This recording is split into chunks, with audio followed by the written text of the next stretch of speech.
నమస్తే welcome to Suman TV నేను మీ anchor Usha ఇవాళ నాతో పాటు యోగా థెరపిస్ట్ లావణ్య గారు ఉన్నారు చాలా మంది ప్రీవియస్ వీడియోస్ చూసిన వాళ్ళందరూ కూడా మమ్మల్ని అడిగింది ఏంటంటే స్నాక్ రెసిపీ కావాలి ఇంట్రడ్యూస్ చేయగలరా ఏదైనా మనం చాలా మంది కామెంట్స్ రూపంలో అడగడం జరిగింది ఇవాళ మనకి ఒక స్నాక్ రెసిపీని ఇంట్రడ్యూస్ చేయబోతున్నారు లావణ్య గారు ఎవరైతే డైట్ ఫాలో అవుతున్నారో వెయిట్ లాస్ అవ్వాలనుకుంటున్నారో వాళ్ళందరికీ కూడా ఈ రెసిపీ చాలా హెల్ప్ అవుతూ ఉంటుంది అండ్ ఈ రెసిపీకి సంబంధించి ఏ పదార్థాలు కావాలి చేసే ప్రాసెస్ ఏంటో లావణ్య గారిని తెలుసుకుందాం నమస్తే లావణ్య గారు నమస్తే ఉషా గారు చాలా మంది మనల్ని స్నాక్ రెసిపీ ఏదైనా ఇంట్రడ్యూస్ చేయండి అని అడిగారు సో ఇవాళ మనం చేయబోయే రెసిపీ పేరేంటి అండ్ దాంతోపాటు కావాల్సిన పదార్థాలు ఏంటి పోహా కట్లెట్ అండి ఈరోజు పోహా కట్లెట్ ఓకే పోహాతో మనం అన్ని చాలా వెరైటీస్ చేసుకోవచ్చు మనం ఈరోజు కట్లెట్ చేయాలి ఓకే కావాల్సిన ఐటమ్స్ ఏంటి సార్ కావాల్సిన పదార్థాలు పోహా ఉడకబెట్టిన ఆలు కార్న్ ఫ్లోర్ పచ్చి బఠానీ కారం పసుపు ధనియాల పొడి చాట్ మసాలా రుచికి సరిపడా ఉప్పు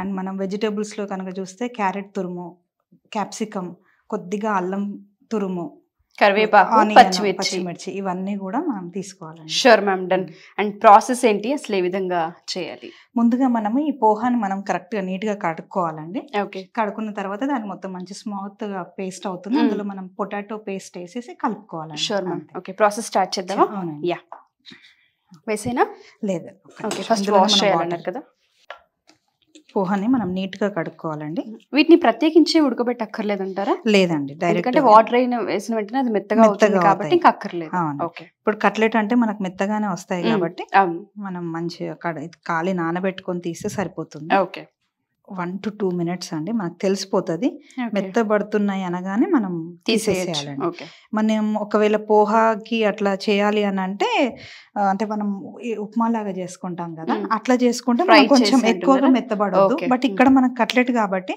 కొంచెం మెత్తగా చూసుకోవాలి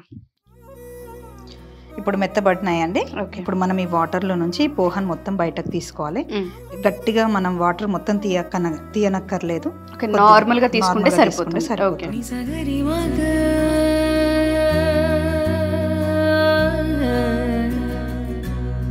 మనం ఈ పోహాన్ మొత్తం వాటర్ లో నుంచి తీసేసుకున్నాం చూడండి ఇలా మెత్తగా ఉండాలి కొంచెము ఓకే ఇప్పుడు మనం ఉడకబెట్టుకున్న ఆలుగడ్డ ఉంటుంది కదా ఇది వేసుకోవాలి ముక్కలు వేసేసుకోవాలి 1 కప్పు పోహాకి ఒక ఆలు సరిపోతుంది అంటారు 1 కప్ 1.5 చిన్నగా అయితేనేమో 2 పడతాయి ఒక పెద్ద ఆలు అయితే ఒకటి సరిపోతుంది ఓకే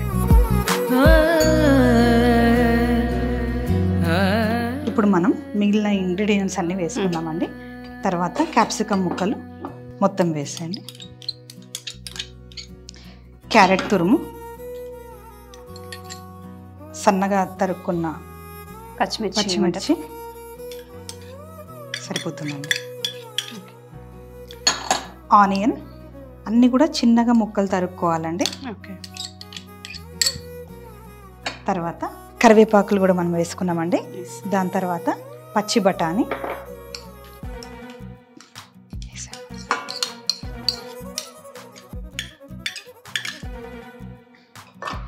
పసుపు చిటికెడు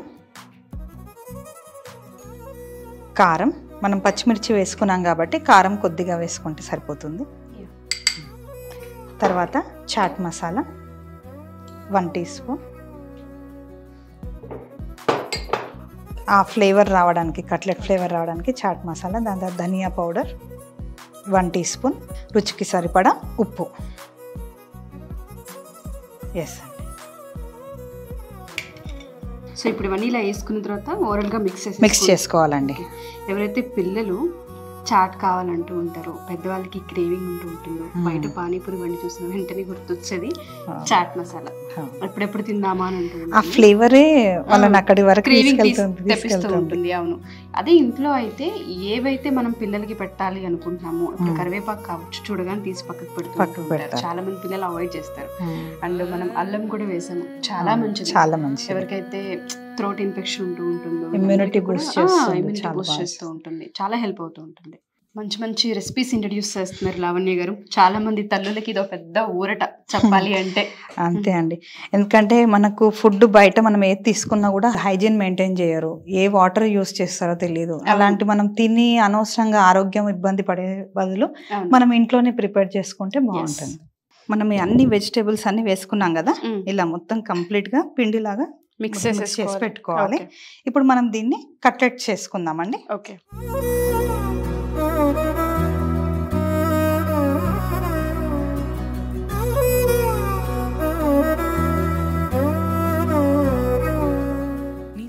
ఇలా అండి కట్లెట్స్ చేసి పెట్టుకోవాలి. ఓకే.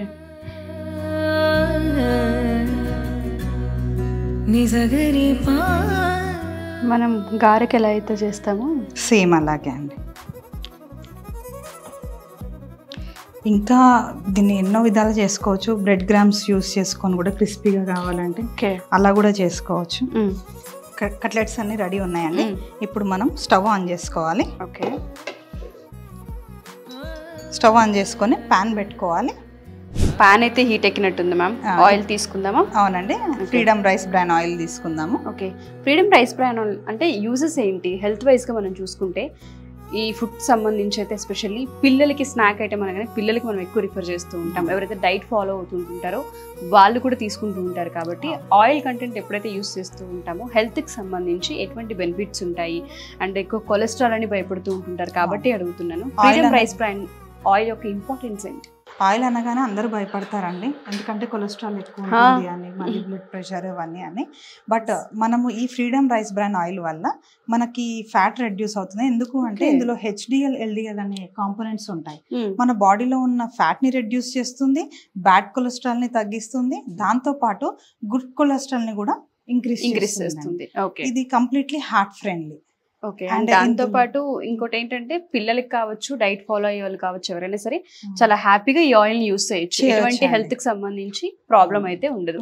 ఎస్పెషల్లీ మేము వెయిట్ తగ్గాలనుకుంటున్నాము, లేదు అంటే మాకు కొలెస్ట్రాల్ ప్రాబ్లం ఉందనుకునే వాళ్ళు, ఒబేస్ గా ఫీల్ అయ్యే వాళ్ళందరికీ కూడా ఎవరైతే తగిన మోతాదులో తీసుకుంటే ఏ ఇబ్బంది ఉండదండి. ఏది కూడా ఎక్సెస్ అనేది మంచిది కాదు. తగిన మోతాదులో అంటే మనం ఇప్పుడు నేను ఆల్రెడీ మన ప్రీవియస్ వీడియోలో చెప్పుకున్నాం, ఉమెన్స్ కి అయితే 4 to 5 teaspoons ఆయిల్ ఇంటేక్ అవసరం పర్ డే. మేల్స్ కి అయితే 6 to 7 teaspoons. మళ్ళీ అందులో కూడా మన ఫుడ్ లో మన బాడీకి అందుతాయి కాబట్టి పల్లీలో గానీ అండ్ నువ్వులు, ఇందులో నుంచి మన బాడీకి ఆటోమేటిక్ గా వస్తాయి. దాంట్లో మనం చెక్ చేసుకొని మనం డైలీ ప్రిఫర్ ఎంత కావాలో అంత తీసుకుంటే సరిపోతుంది. పాన్ హీట్ ఎక్కిందండి. ఇప్పుడు మనం ఈ ఆయిల్ తీసుకుందాం.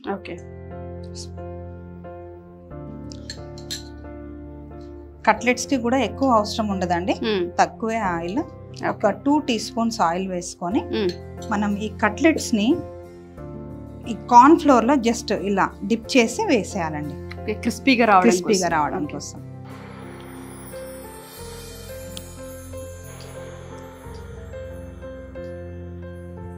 పాన్ లో ఇవన్నీ పెట్టుకున్న తర్వాత మంచిగా ఫ్రై అవనివ్వాలి.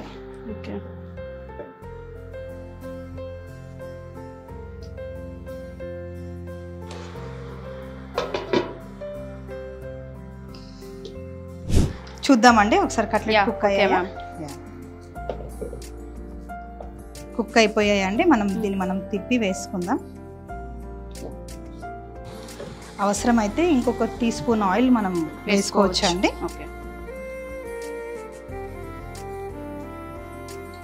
కుక్ అయిందో చూద్దామండి ఒకసారి. వేసండి, ఇది ఆల్మోస్ట్ కుక్ అయిపోయింది. మనం ఇప్పుడు స్టవ్ ఆఫ్ చేసుకుందాం. స్టవ్ ఆఫ్ చేసుకొని సర్వింగ్ ప్లేట్లోకి తీసుకుందాం. Done ma'am.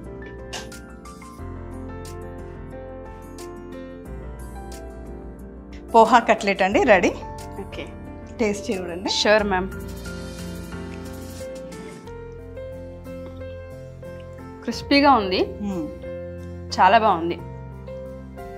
ఉప్పు, కొంచెం కారం, తగిన మోతాదులో వేసాను. చాట్ మసాలా ఇవన్నీ వేయడం వల్ల మనకి ఆ టేస్ట్. ఇంకోటి ఏంటంటే ఇందులో ఆనియన్ కూడా బాగా ఫ్రై అయింది యాక్చువల్గా చెప్పాలంటే. దానివల్ల తినేటప్పుడు నోటికి బాగా అనిపిస్తుంది.